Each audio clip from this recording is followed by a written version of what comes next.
yani ni wataalamu wakati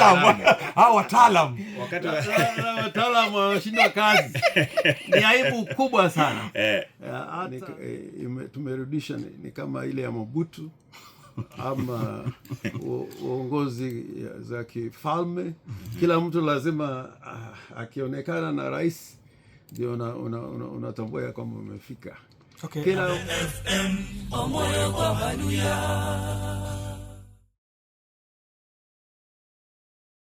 ODM tuna kikosi katika ODM ambao imeuza chama na wamefanya chama cha Raila Amolo Odinga na wengine ambao wamefanya kazi kwa miaka 20 kuona ya kwamba tuna chama chenye nguvu, chama cha maadili ambao ni ya kusaidia wananchi. Lakini sisi kwa upande wa Linda Mwananchi tumesema ya kwamba hii chama yetu lazima tuilinde na tutapigana mpaka dakika ya mwisho. Lakini wadadisi juzi wamesema ya kwamba Linda Mwananchi ina wafuasi ama umaarifu ya 73 kwa 100 ukilinganisha na ile ya Linda Ground ambao ni 24%. Sasa unaweza kujua ama kutambua nguvu iko upande gani. Okay, Your Excellency, watu wanakujua kama mtetezi wa katiba. Si ujanza leo, ujanza jana. Wengi wamekuona kama Agri Bob James Orengo ni mtu ambaye akielekea mahakamani kutetea mwananchi wa kawaida anamaanisha kweli. Unahisi kwamba viongozi wa taifa la Kenya kwa sasa wanaheshimu katiba? Mimi naona kwamba hawaheshimu, kwa sababu nikianza na ile cheo ya maana sana ya rais. Kulingana na katiba cha Kenya, tulitaka itambulike ya kwamba uwezo na mamlaka iko kwa mkono ya wananchi. Na kwamba Kenya si ufalme. Na inaonekana kama ile taratibu za uongozi ambao zilienea wakati wa Kenyatta, Jomo na Moi bado zinaendelea, na watu wanachukua hiyo kiti cha rais wa Kenya ni kama chumba ambao ina uwezo wa kufanya kitu chochote katika Kenya. Na si hii katiba ilitaka ya kwamba itambulike ya kwamba mwananchi ndio ana mamlaka, na kwamba rais hapatiwi nafasi ya kufanya vitu vile anataka. Ilikubalika kwamba rais anaweza kusimama popote na kutangaza mambo ovyo ovyo. Lakini kwa sasa ikipitia hii katiba, inatakiwa chochote ambao ina nguvu ya sheria lazima rais aziweke kwa maandishi. Okay. Sasa mimi na matatizo kwamba pamoja na kwamba kuna mengi ambayo tunaweza kusema, ile uongozi tumerudisha ni kama ile ya Mobutu ama uongozi za kifalme. Kila mtu lazima akionekana na rais ndio unatambua ya kwamba umefika. Okay. Kila mtu anataka lazima akwende kwa ikulu. Sasa ikulu tofauti ya ikulu na Nyayo Stadium hakuna tofauti. Your Excellency, una walinzi kwa sasa? Maanake tumekuwa na fununu kwamba walinzi wako waliondolewa. Sina walinzi, waliondolewa wote, hata wale ambao wako nyumbani kwangu huko Siaya na hapa Nairobi. Mekisa na maana wameondolewa wote. Sikupata notisi ama ilani yoyote. Sijaelezwa ni kwa nini. Lakini unajua tumekuwa na makesi nyingi kotini ambayo ilikuwa imehusisha wale viongozi ambao walikuwa katika hali yangu ya kutokuwa na walinzi. Hata mimi nimesimamia watu wengi sana, na koti zetu zimeeleza kamili ya kwamba viongozi wa cheo fulani inatakiwa wawe na walinzi. Si kitu ambao kila mtu anajitakia kibinafsi. Unajua, unaweza kukosa ulinzi hata kwa dakika moja, vile Tom Mboya mchana Jumamosi Julai 5, 69 alikuwa hapa Nairobi, anaenda kwa duka, mlinzi wake alikuwa karibu na New Stanley. Alipofika pale tayari Mboya alikuwa amepigwa risasi. James Karuki alikuwa Hilton, hakuwa na mlinzi, lakini alichukuliwa pale kwa nguvu, na baadaye mwili kapatikana kule Ngong. Sasa mimi sijui kitu gani itanitokea, lakini lawama itakuwa kwa serikali. Unadhani labda wale walinzi kuondolewa ni kwa sababu wewe ni muasi wa serikali? Muasi kwa njia gani? Labda hujataka kufanya kazi na serikali ya Daktari William Ruto na kujihusisha na mrengo wa Linda Mwananchi? Pengine sijui sababu, pengine yale unasema inaweza kuwa ya kweli, lakini ikiwa ni hivyo ni makosa makubwa sana, kwa sababu tuna uhuru ya maoni ya kusema na kutenda. Nafikiri swali hilo mheshimiwa ni kwamba kwa maybe pengine kwa sababu na associate na Linda Mwananchi na kundi lako la ama chama chako cha ODM kwa upande wa serikali, wale ambao pengine ni viongozi, wale ambao tunasema kwamba ni wanashikilia saizi wa upande wa serikali, ni unaona ni kwamba pengine una upande wa Linda Mwananchi ya kundi asi, ndio maana sababu? Mimi siwezi kujua, kwa sababu kuna wakati walinzi wanatolewa kwa viongozi na si kiongozi mmoja anajipata katika hali hiyo. Watu 5 6 hatua inachukuliwa na serikali kutoa maaskari, lakini kwa sasa ni mimi peke yangu. Sasa sijui makosa gani nimefanya. Na okay, wewe ni mwanasheria. Sheria inasemaje kuhusu kwamba wafanyikazi wa serikali kama wewe kuwa na walinzi? Sheria inasemaje upande huo? Ndio nimesema, sheria inasema ya kwamba ni jukumu ya serikali kutupatia walinzi, na nimesema koti za Kenya, yani High Court imeeleza haya kwa wazi sana. Kuna wakati ambao serikali imechukua hatua katika serikali hii na ile serikali ilipita. Kila mara kesi kama hiyo kienda kotini, koti inaamua kwamba walinzi warudishwe kwa kiongozi. Sasa ni kusema kwamba ni mambo mawili, wanakeuka sheria na wafuatilie, hawafuatii zile maagizo ya koti kuu. In future lazima kutakuwa kunatakana kuwa na sheria ambayo inazuia aidha serikali ambayo iko ya nchi kunyang'anya walinzi viongozi, baadhi ya viongozi, ama iko tu sawa? Sheria iko, si kwamba sheria hakuna. So ni kinyume tu cha sheria, kwamba kinyume cha sheria, na hii inaonekana ni tabia zao. Hii ndio sifa za hii serikali. Si mimi peke yangu. Jana Busia vijana 2 wameuliwa bila sababu. Na kuna wengine ambao wameuliwa hapa Kenya, extrajudicial killing. Kuna hizi mambo ya abductions. Kuna mambo ya kiuka zile judgments za koti.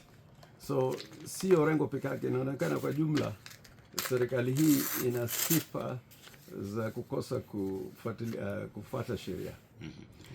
Na Your Excellency, ukiangalia sasa hivi gharama ya maisha imepanda, bei ya mafuta ndio hiyo. Juzi siku ya Jumatatu na siku ya Jumanne wachukuzi walikataa kwenda kazini kabisa, wakitaka kwamba serikali iweze kushusha bei ya mafuta, na nyinyi ndio mnalinda mwananchi. Kwa sasa mwananchi anaumia, anasema kwamba it is unbearable, maisha imekuwa ngumu. Labda mnafanya mikakati ipi kuhakikisha kwamba nyinyi kama mrengo wa Linda Mwananchi mnatetea ule mama mboga ambaye alipewa ahadi kwamba maisha ingekuwa mzuri, lakini mambo sivyo? Sisi tuko upande wa mwananchi ambao wanapata matatizo mengi sana kwa sababu ya hali ya maisha iko juu, na tumetoa statement zetu kwa jumla, na hata mimi binafsi nimetoa statement juzi nikiwa kule Siaya. Unaona wale watu wa matatu na transporters wengine walikuwa na maandamano, tuliunga mkono na tulisema ya kwamba pengine tuwapatie nafasi kwanza, isionekane ya kwamba sisi tuna insight hawa transporters, lakini hili jambo ni jambo muhimu sana, na sisi kama Linda Mwananchi tutaendelea kutetea wananchi na serikali bila kuchukua hatua ya kususha hali ya maisha. Tunafikiria kuchukua hatua zingine. Unajua hata ile finance bill karibu ije na juzi jana, si hata juzi jana, tumemwona naibu mwenyekiti wa chama cha Jubilee Daktari Fred Matiang'i akitoa wito kwa Wakenya kwamba wasikubali mswada huu uweze kupita, kisema kwamba iwapo utapita maisha ya Wakenya itakuwa ngumu zaidi. Itakuwa ngumu sana, na pamoja na bei ya mafuta imeenda juu, na wenzetu wanasema kama mafuta inaenda juu kwa sababu ya vita kati ya Iran na Ukraine na United States of America. Yani hiyo vita ikiendelea kwa miaka miwili mitatu, sioni kama watasusha gharama ya maisha. Na mipango ambazo zinaweza kususha hali ya gharama ya maisha. Kodi zingine zinaweza kutolewa ama zisushwe, ama pengine unaweza kuwa na intervention ya kuweka hela support ya budget support.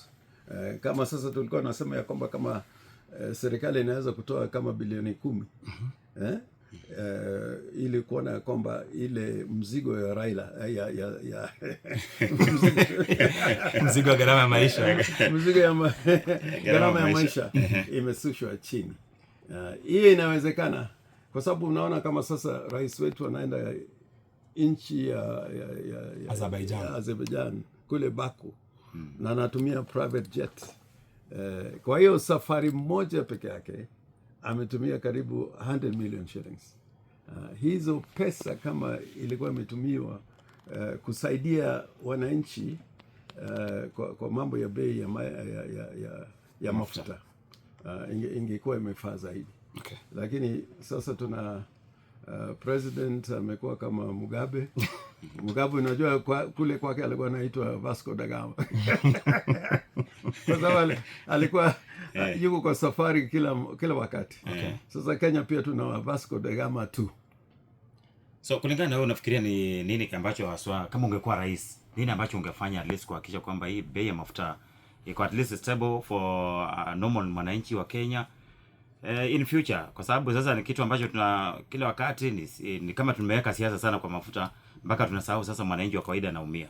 Unajua hata hii mpango ya G2G ingekuwa ni hatua ya kuwezesha bei ya mafuta iwe pale pale, kwa sababu ni serikali kwa serikali, bila wafanya biashara kupeleka bei juu na chini.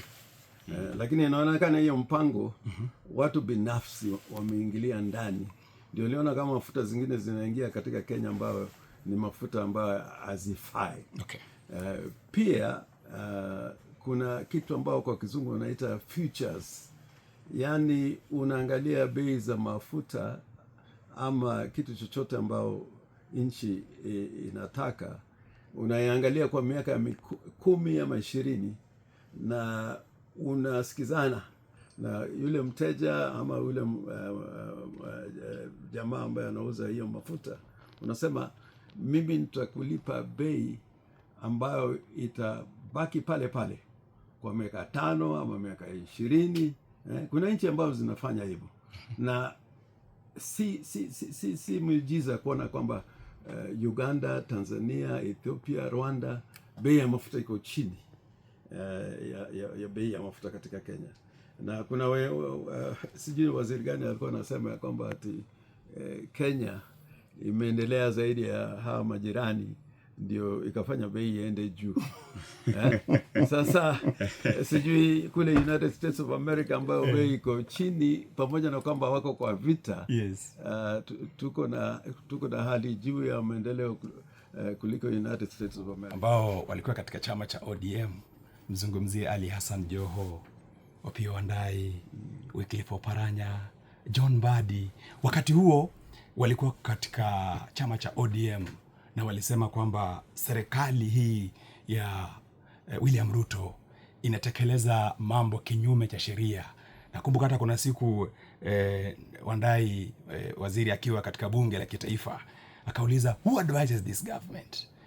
Nyinyi kama chama cha ODM mkawapeana kama experts, manake baada ya yale maandamano ya vijana wa Gen Z wakasema kwamba kulikuwa na tatizo kidogo katika serikali ya William Ruto. Siku zile hayati mzee Raila Amolo Odinga alikuwa angali hai, akasema kwamba alipeana experts kwenda kuokoa boti lisizame. Kwa sasa hivi Opiyo Wandayi waziri wa kawi, John Mbadi waziri wa fedha, angalia jinsi ambavyo maisha sasa Mkenya iko. Hawa experts wa chama cha ODM, ndugu Orengo, unahisi kwamba wanasaidia? Yani ni wataalamu wataalamu wanashindwa kazi. Ni aibu kubwa sana. Hata ni makosa tulisema ya kwamba ni wataalamu kwa sababu ujuzi katika oil industry ama katika mambo ya biashara ya oil industry, sina hakika ya kwamba Opiyo Wandayi ana utaalamu hata kidogo. Na pamoja kwamba naweza kusema Mbadi ana ujuzi fulani, ni msomi, lakini siwezi kumuita financial expert. Lakini sasa mheshimiwa, wakati walikuwa mheshimiwa hayati Raila alipokuwa anawapeana, alisema kwamba tumewapea wa experts waende wasaidie serikali. And I think wakati huo wao ulikuwa bado uko ODM umeshikilia kabisa, uko upande ya ODM ilikuwa bado ni moja. Ukisikia matamshi ambayo nilitoa wakati huo, nilisema kwa kimombo ya kwamba hiyo cheo wamepata ama vio wamepata is a poison chalice. Yani wanapata sumu katika kikombe cha dhahabu, wakifikiria ni kinywaji kizuri. Sasa najua kwamba hata hao wameona kwamba hii si kazi rahisi, na pamoja kwamba saa zingine wanaweza kufikiria kwamba wewe ni waziri una uwezo, kumbe uwezo bado na mamlaka bado iko kwa mkono ya rais. Lakini unajua hao waliweka Raila kwa matatizo makubwa sana. Raila hakutaka ODM ingie kwa serikali, na ODM haikuingia kwa serikali, kwa sababu kama tumeingia kwa serikali tungekuwa na mkataba ama agreement ambayo inaonyesha kwamba tumesikizana, tumekuwa na serikali ya coalition ama serikali ya mseto na tuna uwezo fulani. Hii serikali ya sasa si serikali ya ODM na UDA.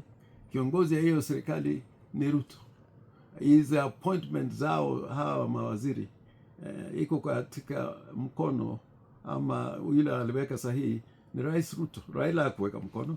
Wakati tulikuwa na Grand Coalition Government, mimi wakati nimepata uteuzi kama waziri, ilikuwa imepitia mkono wa Raila Amolo Odinga kama Prime Minister.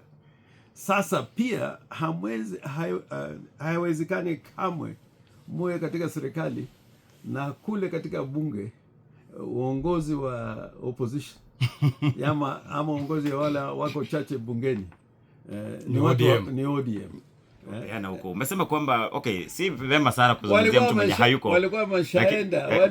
Kwa sababu Raila hayuko hapa kujitetea, lakini umesema hakuwa kwa hii serikali, hakuunga mkono hii serikali. Kundi ambalo ni la kina Linda Mwananchi, Linda Ground I mean. Wanasema kwamba Raila aliwaacha kwa serikali. Alisema kwamba sisi tuko kwa serikali, and that is what they move around wakisema kwamba tuliacha kwa serikali. Unamaanisha nini ukisema kwamba sasa hii serikali haikuwekwa kidole, Raila hakusaini mahali ama kutaka kuingia kwa serikali? Hiyo hutokea hata huko Amerikani. Na Raila alieleza haya ya kwamba unaweza kuwa na serikali ambayo inaongozwa na Republican kama sasa Trump, lakini ana uwezo ya kuwapatia watu wa Democratic Party uteuzi katika serikali yake. Obama, Clinton walikuwa na Republicans katika serikali zao. Na hapa Kenya hakuna kitu ambapo inasimamisha rais kuteua Mkenya yote yule ambao ana uwezo na elimu ya kutosha kuwa katika baraza la mawaziri, isipokuwa ya kwamba huwezi kuwa mbunge ama huwezi kuwa gavana ama huwezi kuwa na MCA na wakati ule wewe ni waziri. Kwa hivyo hawa watu hakika ni kwamba, na wanajua, hawa wataalam wanajua waliruka wakenda kule. Na hata Raila wakati alikuwa Dubai alisema ya kwamba msiapishe mpaka nifike. Mimi mwenyewe ingawaje watu kila mtu anasema Raila niambie hii, Raila niambia hii. Labda pia sisi leo tuweze kufahamu Raila alikwambia nini. Sasa uliambiwa nini? Kwa mambo ya hawa mawaziri, mimi Raila ampigia simu kama kwa Dubai, anasema nataka nikutane na wewe katika uwanja wa ndege wa Jomo Kenyatta. Jomo Kenyatta. Nasema hakuna yoyote ambao nimeelezea kwamba narudi leo. Sasa akanielezea ya kwamba hawa watu walikuwa wameshaenda na kila mtu alikuwa anasema hawezi kusimamishwa na Raila. Sasa Raila aliniambia kwamba itakuwa ni vibaya sana ionekane ya kwamba Ruto amenyakua karibu watu 5-6 kutoka chama cha ODM bila idhini kutoka kwa chama. Sasa anasema tutafute njia mwafaka ya kuona ya kwamba tumewakubalia waingie katika serikali. Hii ni kitu ambayo Ruto mwenyewe alipanga mwenyewe, na baadaye Raila akasema ya kwamba wacha waende, lakini sisi kama chama cha ODM bado tuko chama imara na tunajitayarisha katika uchaguzi ambayo itakuja mwaka 2027.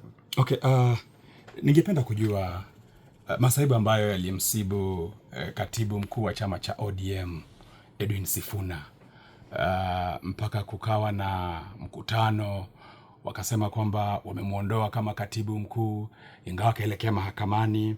Unahisi kwamba kuna lile ambalo alipaswa kulifanya kinyume na itikadi za chama cha ODM, jinsi ambavyo unamuelewa, ama yeye matatizo ambayo anapitia kwa sababu Raila hayupo? Ni kwa sababu Raila hayuko.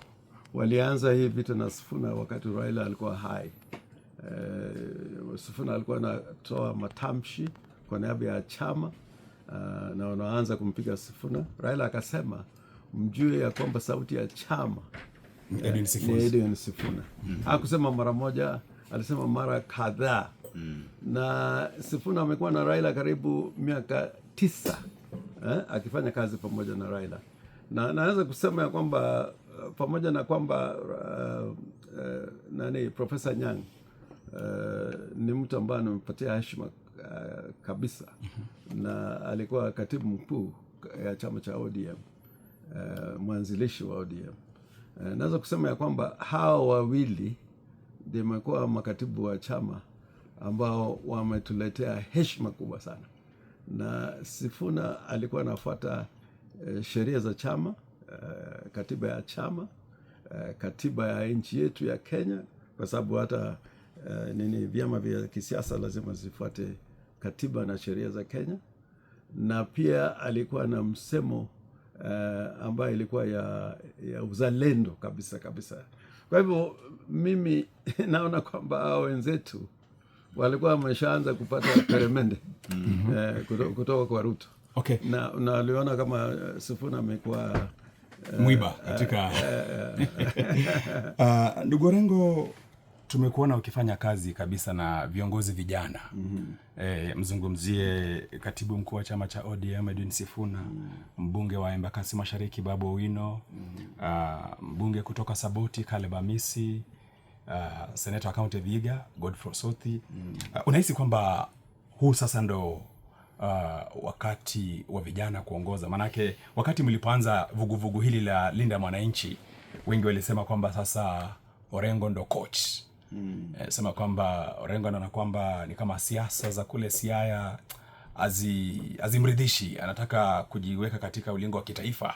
Na ndio kwa sababu umeanza kufanya kazi na hawa viongozi vijana. Unajua hivyo ndio tulianza pamoja na Jaramogi. Jaramogi alikuwa na wazee wenzake kama Muliro, wakina Shikuku, wakina Bamariz, kulikuwa na Gachoka ambaye alikuwa ametumwa na Matiba, kulikuwa na Ndenge, walikuwa wazee kama mimi, lakini pale tulikuwa na vijana, yani the young turks, tulikuwa nafanya kazi pamoja katika mstari wa mbele. Na mimi nimeona ya kwamba chama ambayo ina vijana ambao wana utaalamu na uwezo kama Sifuna, Babu Owino, Caleb Amisi na wakina Sosi, hiyo ni chama ambao si kwa sasa, hata siku za usoni inaweza kuimarisha chama. Unajua watu kama Mandela walianza kama vijana, ile Defiance March ya ANC 1950s, alafu kuanza kwa Mkonto wa Sizwe, the Spear of the Nation. Yes, in South Africa. Yeah, in South Africa.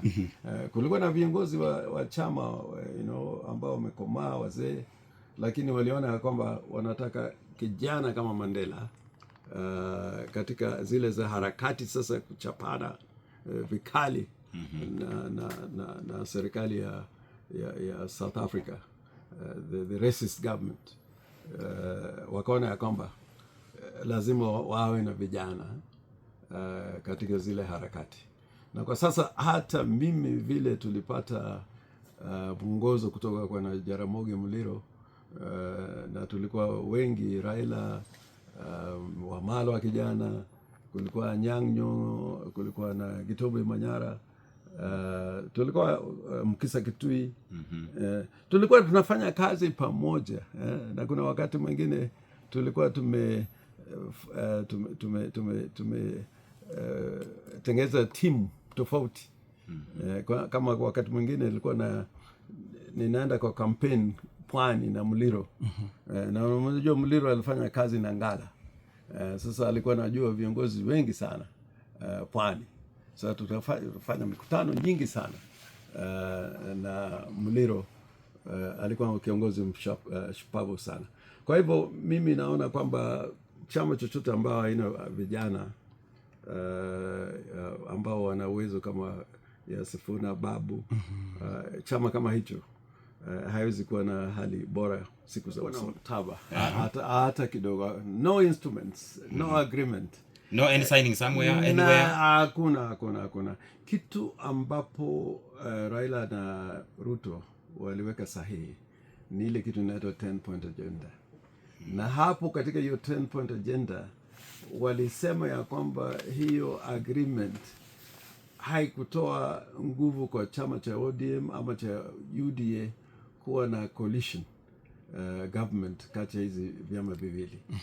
Na Raila na Ruto wakasema ya kwamba lazima ya masharti 10 za that 10-point agenda zitimizwe kwanza, kabla kuzungumzia mambo ya kuunda serikali ya coalition ama ya mseto ama serikali ya aina yoyote. Kwa hivyo hii serikali ya broad base hii ni ukarabati. Kulingana na hizo 10 points agenda zimetekelezwa ama hajatekelezwa? Okay, kuna swala la linda mwananchi. Kuna ameeleza vizuri sana, na ukisoma katiba cha ODM, presidential candidate ya chama cha ODM si lazima awe party leader. Unajua kuna wakati mwingine ambao watu walilipa pesa ya nomination, wakina Joho, wakina Oparanya, shilingi milioni 1. Raila pia akatoa yake milioni 1. Kwa hivyo hata sasa katiba ya ODM ni kwamba presidential candidate lazima achaguliwe na wanachama wa ODM. Asilimia ngapi labda? Asilimia ngapi ya wanachama? Hiyo inatokana na ile delegates conference.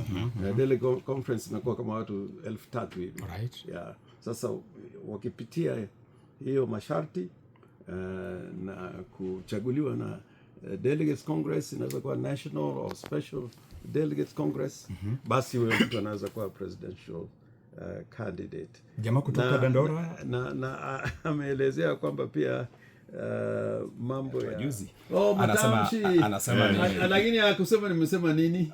Labda unajua ulizungumza katika lugha ya Dholuo na angesema ndio naweza kujibu. Yani nilikuwa hotuba refu na leo nimepata habari ya kwamba kuna barua ambao gavana wa Homa Bay ameniandikia, lakini sijaipata, ambao ni kama kuomba msamaha. Lakini unasema itabidi nisome, japo hatuwezi thibitisha iwapo kuna barua imeandikwa ama bado. Manake yale matamshi ambayo hatuwezi pia thibitisha, manake umesema hotuba ilikuwa mrefu, imejaribu kuleta gumzo kwamba huenda labda wakapeleka mswada bunge katika bunge la Siaya kukutimua afisini. Umesikia? Hiyo bunge la Siaya County Assembly mara nyingi wamesema wanaleta impeachment. Si mara ya kwanza. Lakini itakuwa ni mambo ya ajabu sana kwamba matamshi ambayo mtu ametamka katika hotuba ya siasa, ilikuwa mkutano wa siasa ya kisiasa, ambazo si ilikuwa katika hali yangu ya kazi kawaida, ya kwamba hiyo inaweza kuwa na ground. Yani kuna liwe kidogo hapo mheshimiwa. Mheshimiwa Chem. Kuna liwe kidogo hapo, at least unaweza inakubalika. Hivyo ndio unamaanisha? Ati nini? Kwamba unaweza, kama ni mkutano wa siasa, si wakati wako ofisi ama wakazi, unaweza enda kando kiasi na utaratibu. Kuna matamshi ambazo katika katiba ya Kenya, freedom of expression, katiba inasema kuna mambo ambayo huwezi kubaliwa kusema, kama mambo ambayo ni kuleta incitement ya kikabila, zimeelezwa wazi katika katiba. Sasa anitajie kipengele cha katiba ama cha sheria, aniambie kutokana na katiba kipengele fulani umekauka. Jamii ya Mlembe, kwamba uhusiano wa ndugu zetu kutoka eneo la Nyanza na jamii la Magharibi imekuwa kwa muda mrefu, mpaka hata ukiona wakati kuna mechi ya FC na Gor Mahia inaitwa Mashemeji Derby kwa sababu ya ule msisimuko wa kisiasa, hata kuoana, na unaangalia idadi hata dansi na cross kidogo boda hivi. So tukiangalia idadi ya jamii ya Mlembe, idadi kubwa, unahisi kwamba idadi yao haijawasaidia kivyovyote vile katika uongozi wa taifa la Kenya? Mimi naweza kusema ya kwamba sote tumefaidika. Unajua kwa wakati ambao Jaramogi aliaga dunia, tulisupport kwa vyovyote hayati kijana Wamalwa kuongoza Ford Kenya. Right. Na hiyo hata mimi msimamo yangu ilikuwa ni kiongozi wetu ni kijana Wamalwa. Kwa hivyo mimi nasema kwamba kwa jumla tumekuwa na uhusiano mzuri hata kisiasa, lakini mimi naona kwamba zile msingi za ODM tukifuatilia vizuri, yoyote si lazima Mjaluo ama Mkisii ndio awe kiongozi katika chama cha ODM. Tukiona kwamba chama cha ODM ni chama ambayo ina nguvu na uwezo Kenya nzima, na nina hakika ya kwamba hii ushirikiano itaendelea. Vile unaona mimi na Sifuna na Ososi, kuna watu kama Undo, tuko wengi ambao tunafanya kazi pamoja. Na zamani pale wakati wa kupigania vyama vingi, ulipata kwamba kulikuwa na sehemu za wabunge wengi walikataa katakata kufanya kazi pamoja na Muliro na Jaramogi, walikuwa wakipigania multi-party system. Sisi tukahusishwa na wale wazee. Hata sasa katika jamii wa Jaluo na katika jamii wa Luya tuna watu ambao nawaita tumbocrats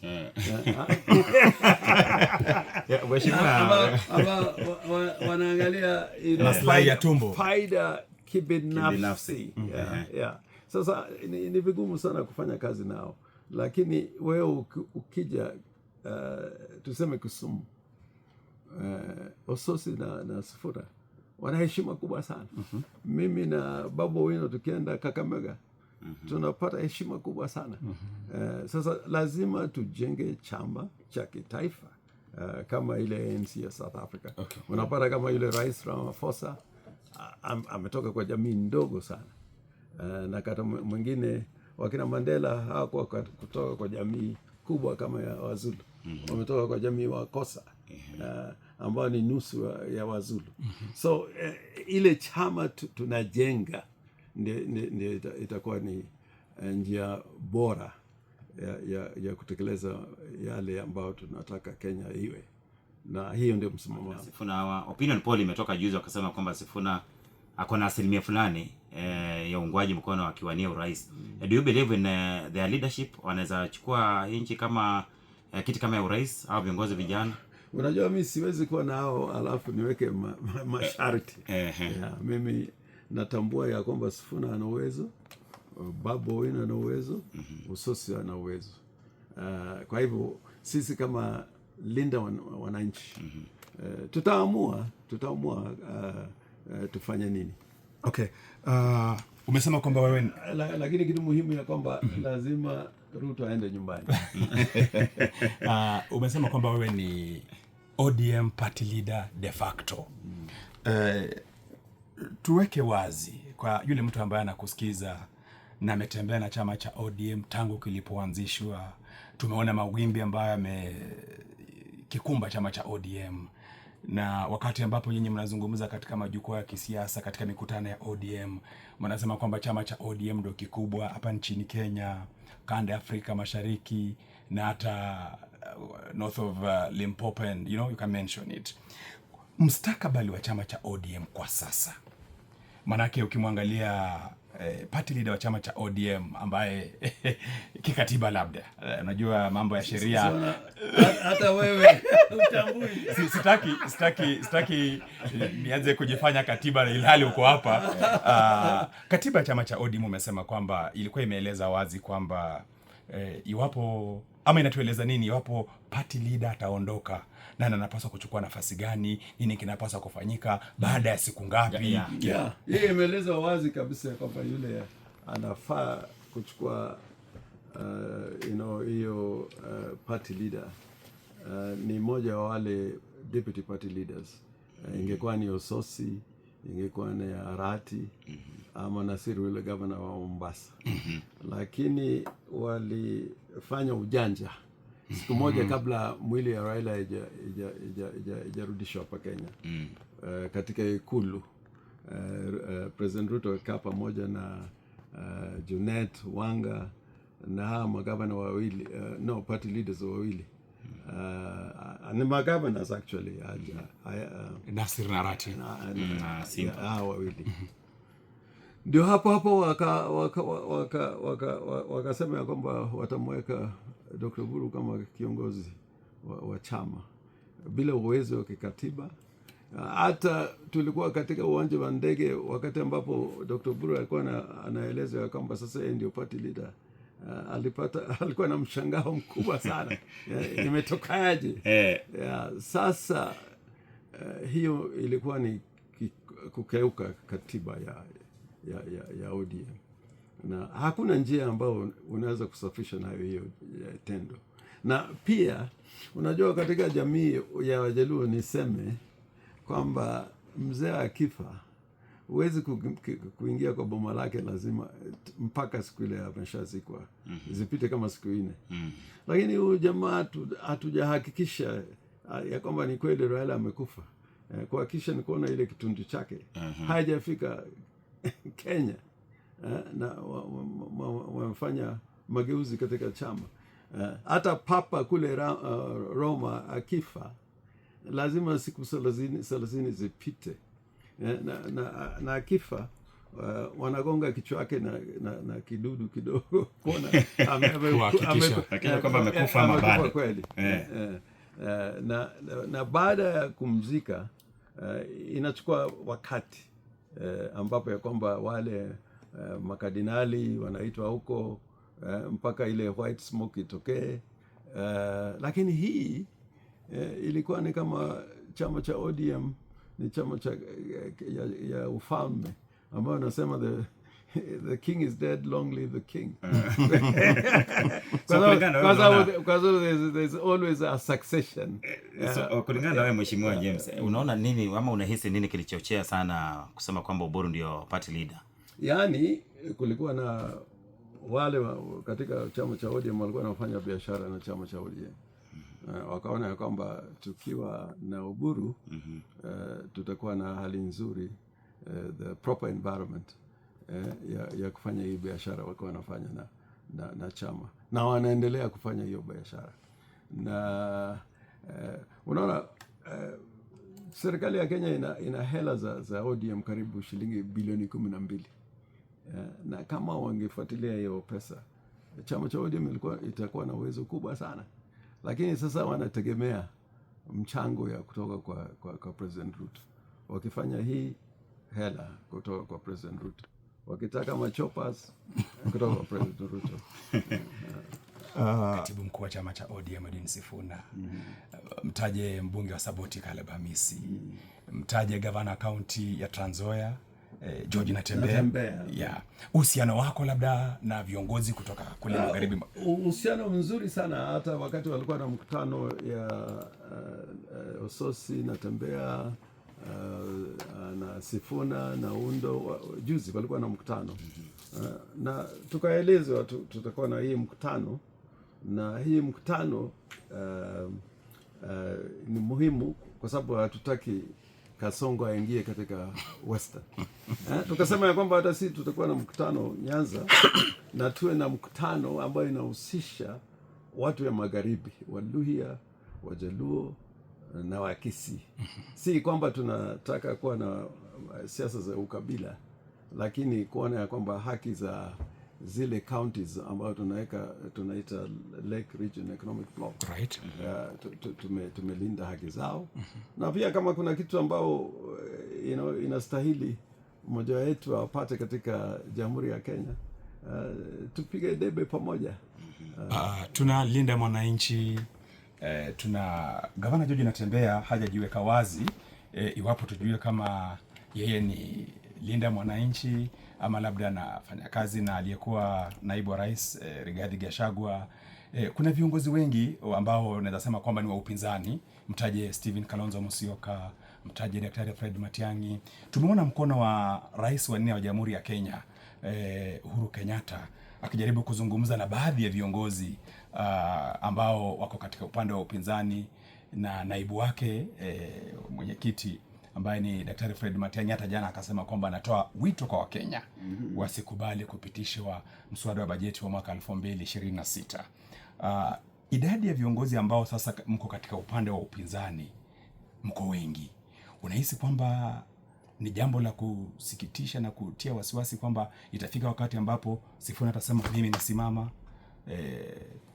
Rigathi aseme mimi nasimama? Unajua, mimi nataka Wakenya wasiwe na wasiwasi.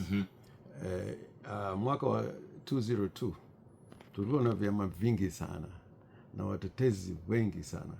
Kulikuwa na Raila mwenyewe, kulikuwa na Kibaki, kulikuwa na Saitoti, wote walitangaza wanataka kuwa marais. Kulikuwa na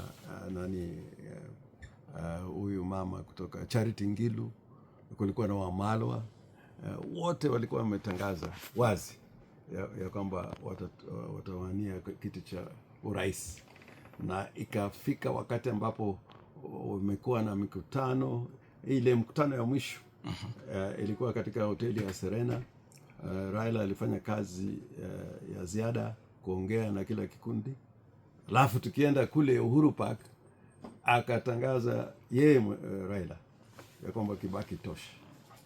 Na ya hiyo kila mtu akatoka katika kiwanja cha Uhuru Park akisema kwamba wamekata kauli ya kwamba candidate wa upinzani atakuwa Uhuru Kenyatta, Kalonzo, Saitoti, Raila mwenyewe, Ngilu, yule ambaye hakubali sana na alikuwa pale alikuwa ni Waziri Nyachari. Okay. Yeah. So tuna wakati lazima tujenge hizi chama vyama vyetu ndio tuwe kwa hali ambapo tunaweza kusema ya kwamba hata tukiwa na serikali ya mseto kila mtu atakuwa na nguvu.